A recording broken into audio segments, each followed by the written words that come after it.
Hey everyone, welcome back. It's Lucid, and we are back with new casting. Finally wrapping this series up. Sorry about the delay for those of you waiting on the edge of your seats to see how this turned out. We'll start here with a message from Lemuria. If gem baiting on the King of Banefires doesn't work, it's the last time I bother to test anything. Message from Ulm. I'm attempting to build a defensive line around my capital while building up more demons. That's a good idea. Demons are really good against Lemuria. In the west, I shall be attempting something of a counterattack. Joman has sent me some pearls unasked. I think they feel a bit bad for piecing out with Lemuria. These will be extremely useful. It's going to let me attempt a defense of Agartha. Not sure if it will work, but I'm teleporting my god in to cast a spell I've been looking for a good opportunity to cast all game. Will be cool if it works, and if it doesn't, well, I was expecting to lose the province anyway. Oh, and I'll lose the water throne this turn. Pop quiz. How many times will that be this game? Oh, man. Don't know if I know the answer. Message from Satis. Harvester of Sorrows goes to Bogarus. I tried to cast Leprosy at their cap earlier, but they had a dome up. Oh, man. Some salt coming out from Satis. Oh, Bogarus doing Call of the Wild here, and there is a... Not exactly oh, this is a farming agreement. Oh, I'm not sure if it is. I think it's an involuntary farming agreement. I think he's farming this stuff, but it wasn't, because I don't know why you would put the other tart here. Okay. King of Banefires. So he's trying to bait the King of Banefires here with gem usage. This will almost certainly work. Yeah, Firestorm's up. Ba-dink-a-dink-a-dink-a-dink. So gem bait was successful. Illusionist goes here. Grand Lemur goes here. These are all magic phase attacks. And then the King of Banefires, with it, apparently he still has gems, I'm guessing, for Firestorm. Oh no, he doesn't. So he successfully baited out Firestorm, and now Lemuria is going to get the fight that he wanted. The problem, though, is these trolls are pretty hard to kill. And this Banefire Shield and Flame Eruption is going to do murder to these guys. Yeah, Soul Vortex and Banefire Shield, these guys just disintegrate. Let's watch this again. It's kind of cool. Just watch what happens as these guys close in. Flame Eruption. The little baby trolls, they were Soul Vortex batteries, and so they are the unarmored trolls, not really babies. So yeah, he lost the unarmored trolls. One of the armored trolls killed a bunch of Lemurian chaff. That was pretty cool. Ghosts here. Or not ghosts, vampires here, going in on the ghosts. What does he cast? Blood Rain. It's not horrible. I think what you want here really is, yeah, maybe this is... Oh, wait, what's killing him?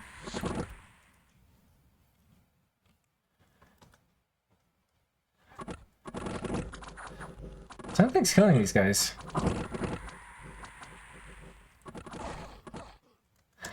I have no idea what killed him. I wonder if it was a crossbow bolt, maybe?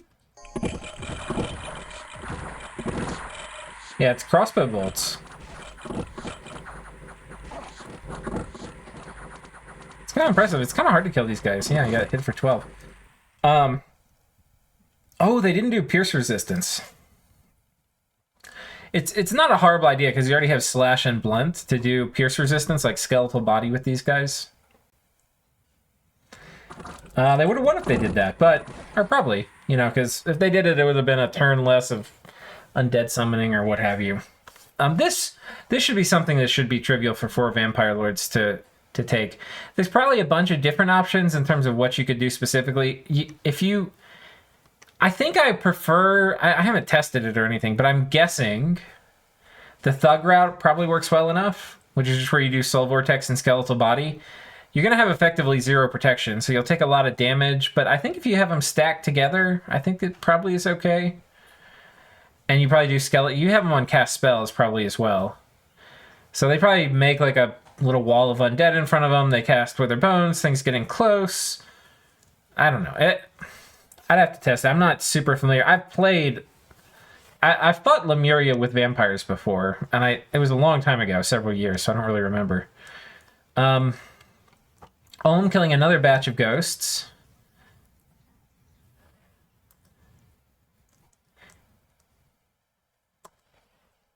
And this is a major battle here. Got 2 Sea Kings. These trolls are a kind of good choice as a front line. They don't have any buffs on them, sadly.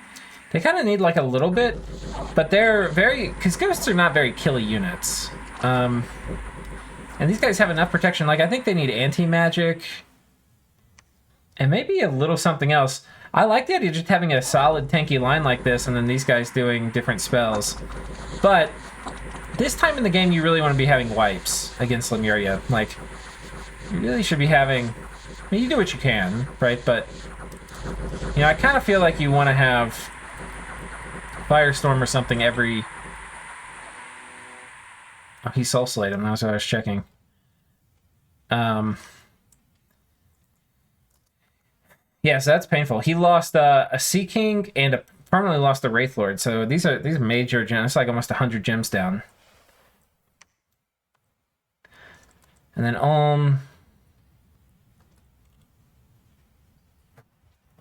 wait, what the fuck? Did they just run from Wailing Winds? Or are they trying to escape the fort? They're trying to escape the fort. And Lemuria with their Lace Dragonian Tyrant. God, this is terrifying. Imagine having to fight Lemuria with Enceladus.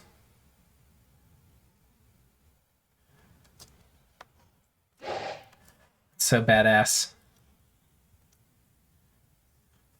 Oh gosh. Another fort storming. Okay, just a few brave souls up here in the corner. They're doing, they summoned elementals. It's better, by the way. Oh, the bunch of Wind of Death, too. It's better to do big elementals. You do, I mean, if you have the gems. Baby elementals they're not that great. It wouldn't have mattered here.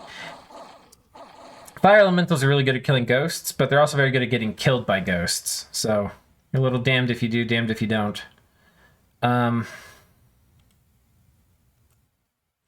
So that's it for this turn. If we'll take a quick look at the province graph and then zoom out. Lemuria, this was kind of an even turn for trading, but army size is going up. Ulm's army size is going down. And we know Ulm lost like 100 troops. And just look at this wall of ghosts. He's just gradually going to pick. And the second, like, think how many mistakes Lemuria has to make to lose this war, and think how many mistakes Ulm has to make. Ulm has to make like 2 mistakes and the war's over. Maybe 3. Lemuria would have to make like 15. Ulm doesn't even have the forces to break through this fort. Like to crack fort walls. So not looking good. Nobody else really fighting Lemuria. So I think in this game state, like, you can't let Lemuria go 1v1 Ulm. Everybody else, I mean, if you've been fighting Lemuria and he's been winning, he or she's been winning, you know, yeah, you can peace out, I guess. But if you peace out so they can focus all their attention on one player, might as well just vote him the winner, you know? All right. Turn 98 coming up. All right, turn 98. We get a message from Bogaroo. Satis is nearly done, but the Alchemist province will be problematic. Best way to deal with it will probably be to spam Magic Duel to kill the Astral Mages, even if it kills a decent number of my mages. The next war is on the horizon as well. Joman has ended their nap with me, and attacks can officially land on turn 103. It'll be difficult to properly defend all my lands, especially if Abyssia ends up fighting me as well. During my talks with Joman, I made it clear that they would gain less from a war between us than Lemuria does. In the scenario that Joman beats me and takes my eastern lands, Lemuria could vulture all of Satis and 2 thrones. Yeah, I mean, or kill Ulm. Right now I'm considering how many resources I would get off Lemuria if I sell them my 2 thrones. Making the war as painful as possible for Joman is my #1 priority right now. Okay. Yeah, and this kind of goes back to they shouldn't have let Bogarus live, having nothing to do with the player, just the position of Bogarus needed to be put out. Like, the peace that they all made with each other, in the first Jomon coalition. Part of that piece, the exiting of it, should have been probably killing Bogarus, because, you know, Bogarus was going to, like, stab Satis, and then he was going to be a free agent to stab somebody else. In this case, it's a little strange that Jomon is the one to go attack Bogarus, rather than Bogarus, like, it would, if other people, like, if Bogarus had already sent us in a message, they were thinking about stabbing somebody while everybody else was fighting Lemuria. So that's what Bogarus wants. So in that way, it makes sense. Jomon's been having like a lose-lose war. Well, I don't know. He's been having a very costly, painful war with Lemuria. He pieces out of that. He knows Bogarus is going to stab somebody. He's not, and Bogarus isn't going to fight Lemuria. So what does he do? He stabs Bogarus first instead. It just kind of, it's, none of these moves are exactly wrong in my opinion. They're all just kind of fallout from, in what, again, in my opinion, is the wrong decision to let Bogarus live. No offense to the Bogarus player. It's just that when you get this late into the game, you can't have that many small players. Like, because as I was saying before, small players do not have an incentive, and should not have an incentive. I think these demons are going to auto-route. Should not have an incentive to stop somebody from winning the game. Their only goal should be to improve their position. And so while that's good and reasonable and everything... Yeah, the demons auto-routed. Oh, wait, did they? Or was that... Maybe I missaw. Yeah, they did. And while that is good, like, they should focus on improving their position rather than going after the game leader. If you are part of the group of people who wants everybody to go after the game leader, then it makes a lot more sense to go ahead and get the small players out so that everybody can unmolested focus the game leader. More Lemuria battles. Things are starting to slip out of the hands of Ulm. Small probing attack into this huge Ulmish stack. He's getting a lot of demons in his army, which I like. These succubi? And what are these doing here? Wait, these aren't commanders, are they? Does he... Did these... Wait, what? How do you have suck... Oh, he free spawns succubi troops. Okay, sorry.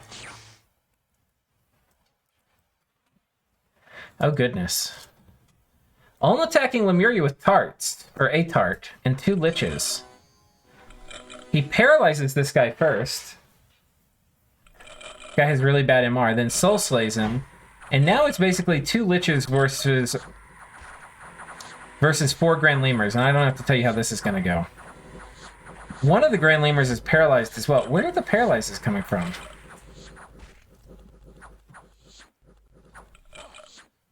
Oh, this guy's... I was trying to find the other 2. They're up here in the front. Okay. I don't think any of the liches were permanently killed. And here we got the final battle here with Bogarus and Satis.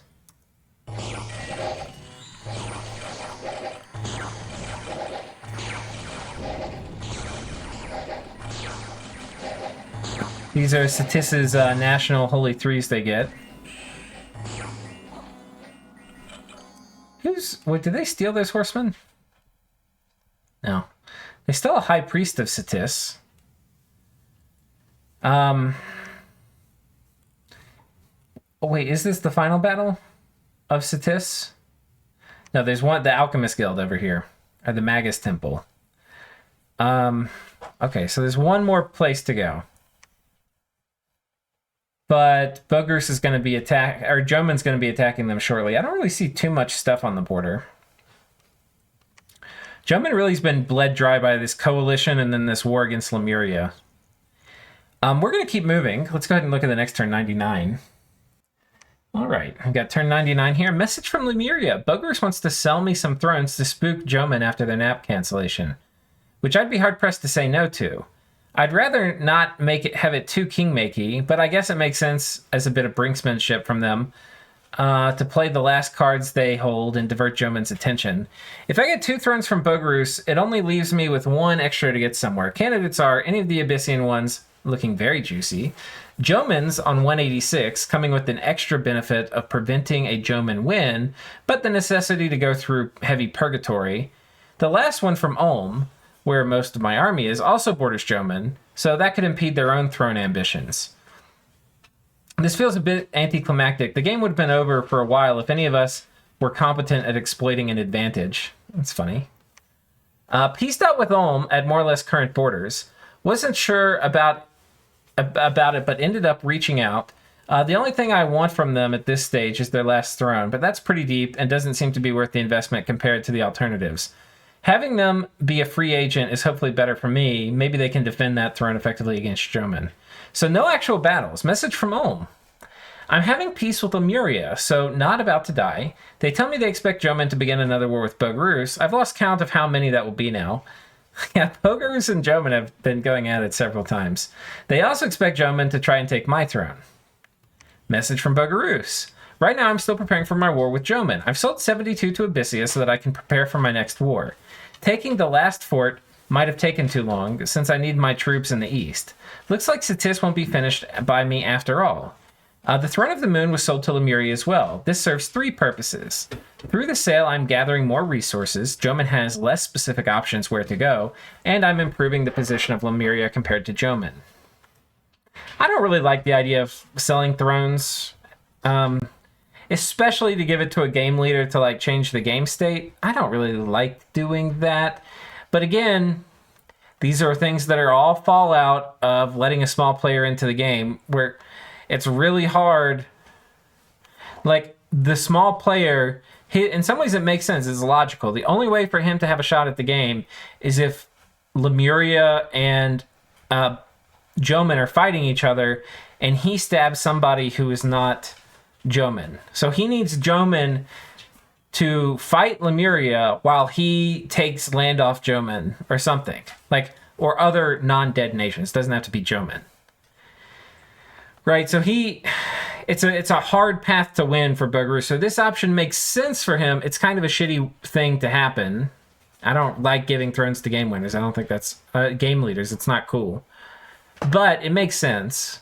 And I mean, there's nothing illegal about it. You know, it's totally fair to do. It's really a problem with people letting small people in the game. I would be butthurt if somebody were like running away with the game and then they get stopped and then they kingmake somebody. Like, kingmaking is kind of a lame thing to do when you're doing it like giving people your thrones. That's a pretty shitty thing to do. But in this particular case, it seems to be more in the purpose of achieving a diplomatic outcome than actually trying to make Lemuria win, if you feel me. Which is why I think it's not, like, totally shitty. But, like, and by totally shitty, I mean if it's the best move for Bogarus to make, Bogarus should make it. Right? Bogarus isn't doing this to try to throw the game to Lemuria. He's doing it to try to improve his position. I think that's the important difference. On a separate note, I don't trust Joman since he already broke our last nap. The scout pings this turn haven't helped as well. To be better prepared for further nap violations, I'm changing things up a bit. Also preparing gateway gear. Okay. Just a couple thrones. I think he considered pings by scouts on the last turn of the nap to be nap violations, but I can't remember. I think that's what it was. I don't consider those nap violations. I try not to do them myself. It's kind of it's a rude thing to do. But I'm not going to pitch a fit if somebody does it to me. And if there's an important battle, like an all-in battle or something that's going to happen here, like if big army here, I expect both players to ping each other the turn before the nap ends. But anyway, it's one of the it's one of the gray areas and where you can get the nap lawyers out. All right, turn 100. All right, turn 100, not that many battles. Wraithlord clearing out some indies, Ulm taking a province back from, basically this is all indie action. We'll go ahead and go to the next turn. Turn 101. Turn 101. Message from Lemuria, getting ready to attack Abyssia, who holds quite a number of thrones and seems to be angling towards attacking Bogarus, which would help Joman quite a bit. Haven't had a lot of time for dominions lately, which is too bad considering how crucial the coming turns will be, and I'm now in a position to go for a win.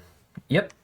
Message from Bogarus. By now it's confirmed that Abyssia will attack. At this point, I'm staying relatively defensive to make it as painful as possible for my attackers.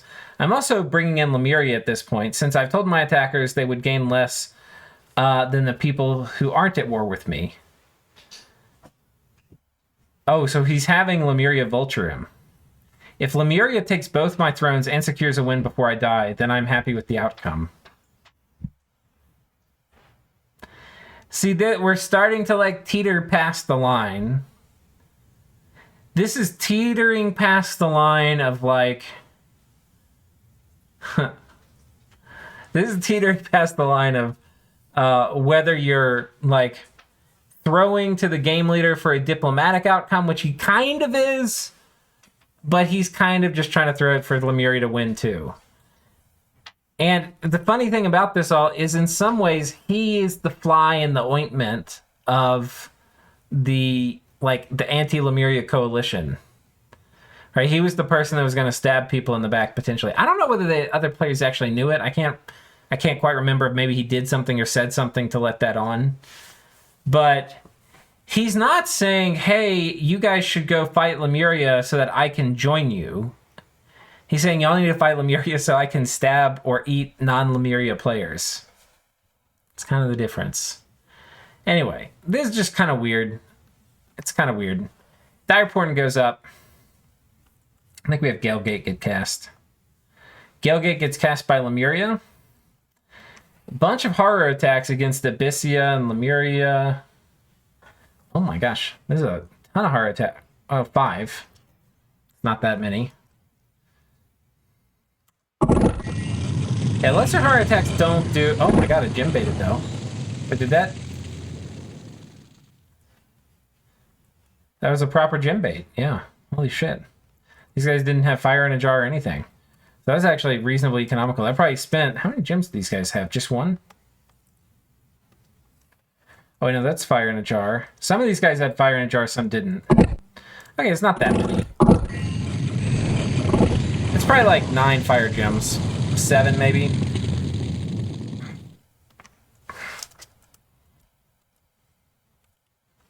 Satis taking out the last throne. I mean, Abyssia taking out the last fort of Satis's. We'll watch this battle. They've got a communion. Ooh, Firestorm's out. That's not going to be good for these Maguses. And the fire elementals will do their thing. Yeah. Well done.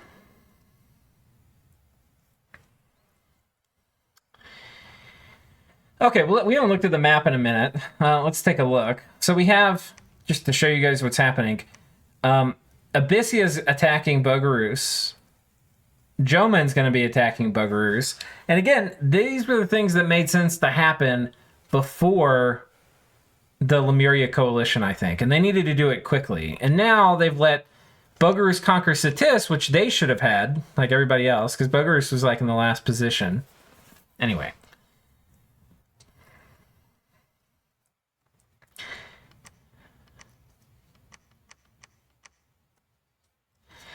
The thing I think if I were in the Bogarus position, I don't think it makes sense if you're getting killed to give your stuff to Lemuria. I think what you do is you try to talk Lemuria into fighting the people attacking you, which he's going to do. He's going to attack Abyssia, and then that just leaves you to defend against Joman.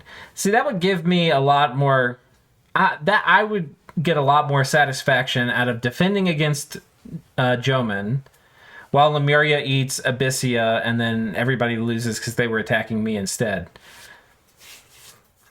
That would give me more satisfaction. It's kind of lame to... It's pretty lame to give your throne to the person so they can win. It hasn't happened yet, but it's been being talked about. And again, we've gone through... I'm kind of going over the same thing ad nauseum. Because it kind of makes sense... I'm not going to keep repeating myself. All right. Turn 102. All right, turn 102. Message from Bugaroos. My gym burn attack Abyssia has worked worse than expected, since they used a lot of temporary gym items. Yep.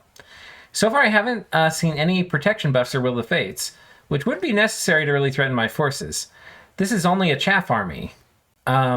This was only a chaff army, so I can't be sure if other armies are better equipped. If Abyssia really doesn't have those spells, then Mass Gifts of Heaven will decimate them, while Army of Gold will protect my army to a decent degree. Well, cool. Maybe we get a cool fight or two out of this. All right. Got a battle here. Yeah, the Horrors aren't doing much.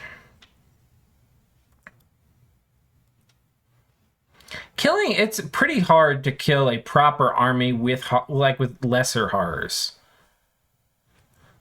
It's really good against Raiders and, like, Thugs. Not amazing against armies with mages in it, for the most part.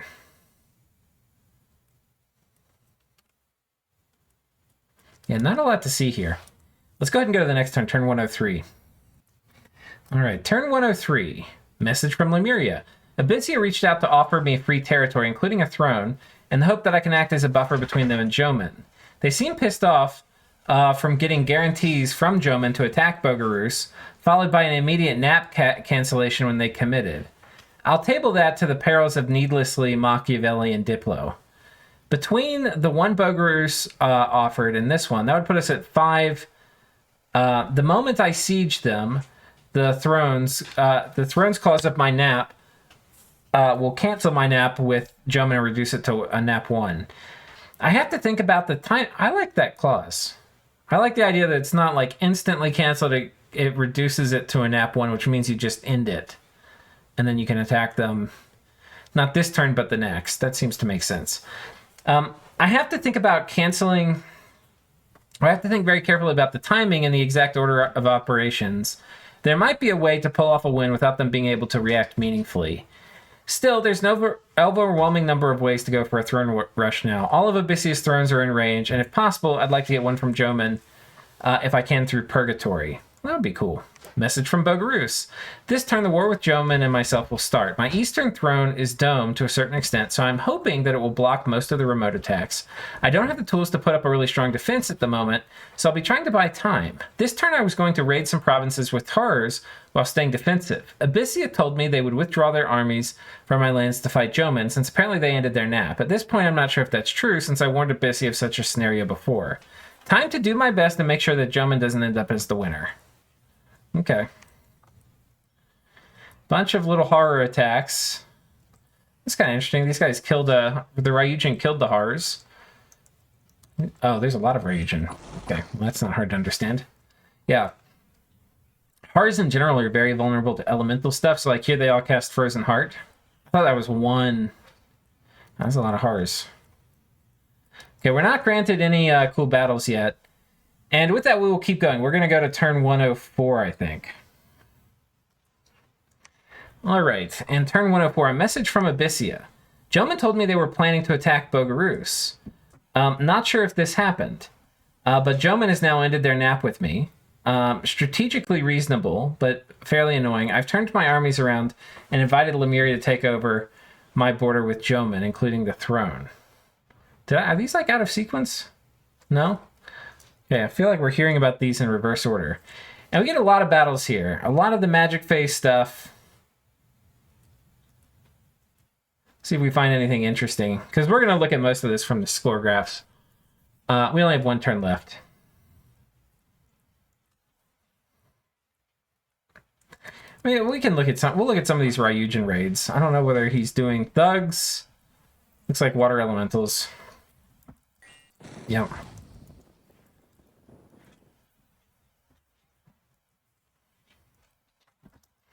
So let's go take a look at the Jomin Bugaroos front. Basically, we have a bunch of Jomin raiders. It's a lot of low commitment stuff. Horrors and raiders. Oh, no. This is Boogers. So he's in Boogers' cap circle. I would be really careful using Ryujin. Because you can just do a critical mass of horrors and these guys are dead. I mean, they could retreat out, I suppose. But that's risky because you can cut off retreat routes.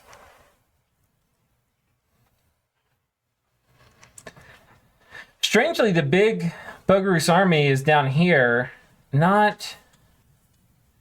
And they're focused on... Okay, I guess he's thinking about thrones more than he's thinking about winning the war.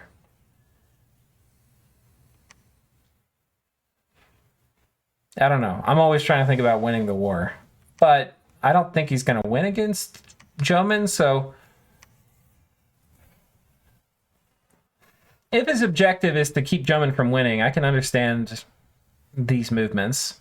And we're going to go to 105. I think that's the last turn. 105. I think this may have been Eyes of God. Yeah, Eyes of God got put up because they called the game. So, so this is the last turn. People arranged to have some strategic fights, I think. But I don't really see any big ones so far. Bronze Colossus. Okay, this looks fun. Abyssia YOLOing really hard.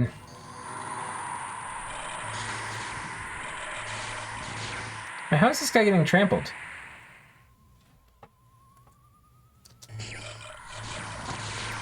Wait, how is he getting trampled? Oh, he's doing the trampling. I see. What did he cast?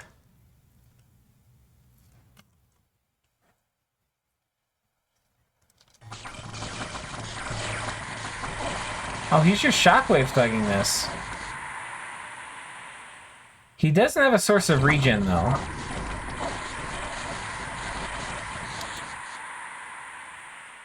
He could do Rain of Stones here. Rain of Stones would be pretty good.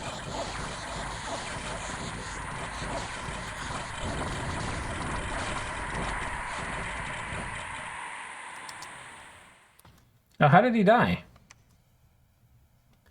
Was it Gifts of Heaven? Did I miss it? Oh, a Gate Cleaver.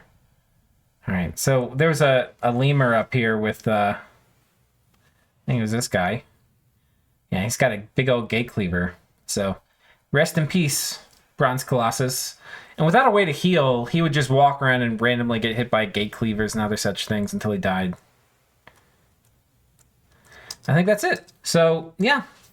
That's it. They got score graphs, and they called the game in favor of Lemuria. So let's look at score graphs. Let's see if that voting for Lemuria was correct.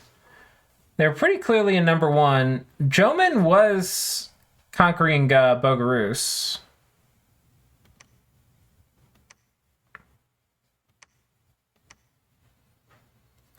Income, not really meaningful when looking at Lemuria forts.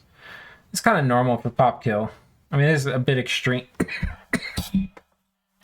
A bit extreme, but a position 1 pop kill, you expect this fort graph like that. Gym income is actually really close between Lemuria and Jomon.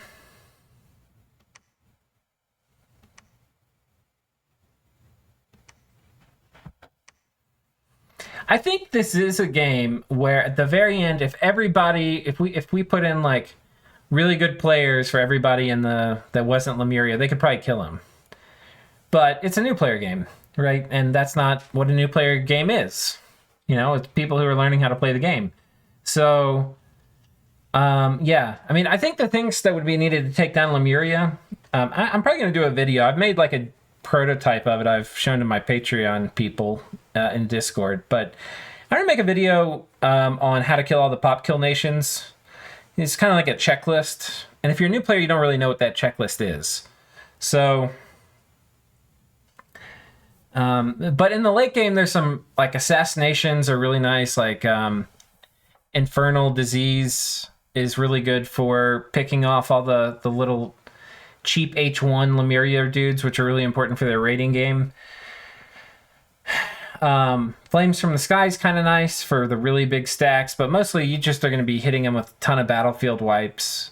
There's a bunch of different things you can do in the late game. Once Lemuria gets Army of Gold, which I'm not actually, we go back and check, I'm not actually sure if they have, things get really hard. There's still ways to deal with them, but the ways are no longer trivial because, yeah. So you really want to kill them before they get Army of Gold, because then you can, you can use battlefield wipes and stuff to do it. I mean, you can still kill them with Wrathful Skies and stuff, because there's not really a block to that. But, yeah. No, that's probably a way, but a lot of times, especially in late age, it's hard to cast Wrathful Skies where you're not going to kill your own stuff too.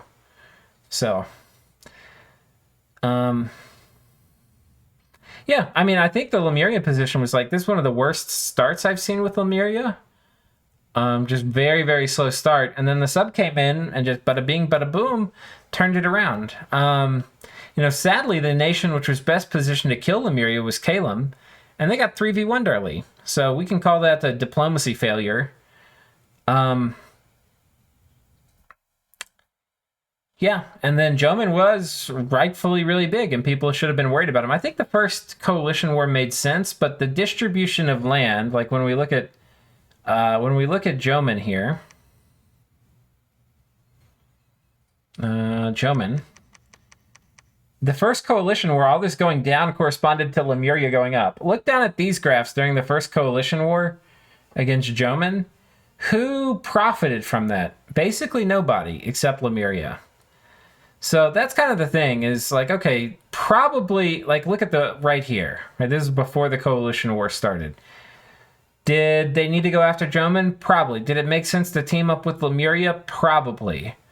But you need to try to organize it in a way, like, this is what I would do, is I'd be like, Joman, give me a certain amount of shit, like, give me these 5 provinces, and then I will let you focus on Lemuria, or something like that. You know? And if Joman did it, I would get bought off, Joman would be a little smaller, and it would distribute the land where it's not Joman that's getting everything, and it's not Lemuria that's getting everything, it'd be me. Some position 3-4 player. And if Joman's like, no, well, then I would fight him and take it from him if I could. But then it's Joman's fault at that point if Lemuria gets a ton of the spoils because he's busy defending against me. And I don't think it would be reasonable for a Joman player to be like, no, you guys shouldn't attack me when I'm literally 50% bigger than the next player. Y'all should go fight the pop kill by yourself. No. So when somebody gets this far ahead, it makes sense for everybody to coalition them. And it would make sense for that player to divvy out. Like if you're Joman and you're like, okay, I'm going to get coalitioned and it's going to be a coalition I can't win. Then you're like, I'm going to need to get rid of land. How would I like to get rid of it where I still win the game?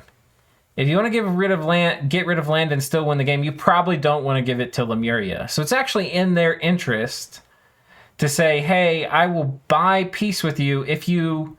Like, I will make you my partner in size, or close to it. I'll be a little bit bigger than you, but you can be right under me.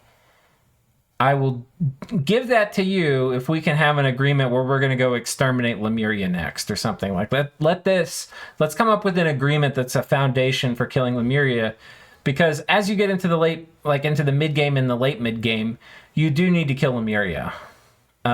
If they're super duper small, it can kind of be okay. But a 2-cap, 3-cap Lemuria is not okay in general past turn 50. Because basically you're getting into the territory where they probably will eventually have Army of Gold. It has its own problems. But you'll also have, like, Underdark potentially. So I think that's, like, the main diplomacy thing, is that, there was a rightful coalition against Joman, but the spoils all went to Lemuria, when instead... there was something diplomatically that could have happened. It's hard to say, like, if you don't do diplomacy, if you just fight it out, then the person who gets Lemuria, the person who gets most of Joman's land is probably not the person Joman wants to get most of their land, because it's going to be the most militarily strong faction, which in this case, given how all the battles played out, happened to be Lemuria. So... Anyway, I think that's like one of maybe the major lessons that can be learned from this is like, if you're to win the game too, I don't want to say like, if you get in this position, you have to peace out and like give up land if you get coalitioned. You don't. Like, to win the game, you ultimately have to fight off a coalition and win. That's how you win. But if Joman wasn't ready to do that, which in this case they weren't, they may have thought they were, but they weren't.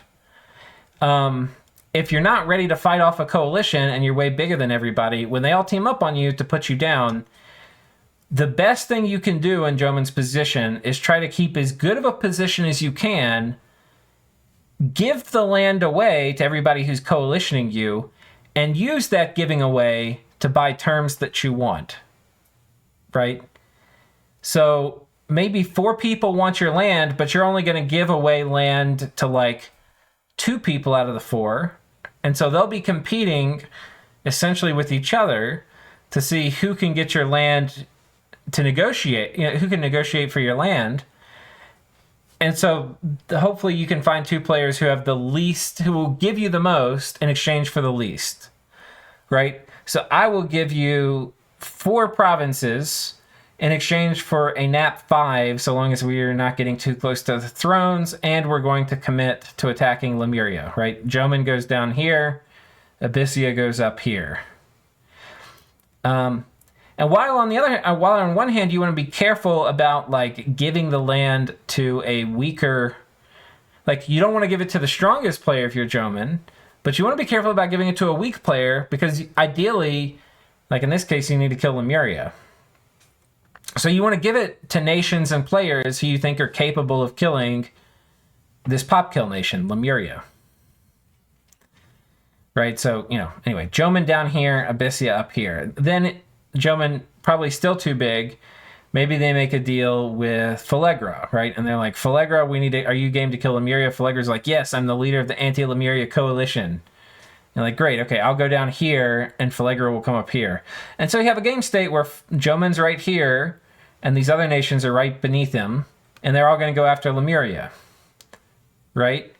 Joman's even in a better position than that because he has all these globals. And then if they can actually succeed and start knocking down Lemuria when they get him down to like here, the coalition will probably fall apart because somebody else is going to be big or scary. And that gives Lemuria a chance to try to come back, but he'll be beaten down so much that other players have a much better chance of winning the game. But yeah, also the other thing is Lemuria is really, really good in new player games because you have to have like a very, very specific set of tools to fight them well. And most people, when they start playing Dominions multiplayer, don't know those things. So, yeah, it was a really fun game to watch. It's kind of a lot of work casting these. Yeah, it's a ton of work.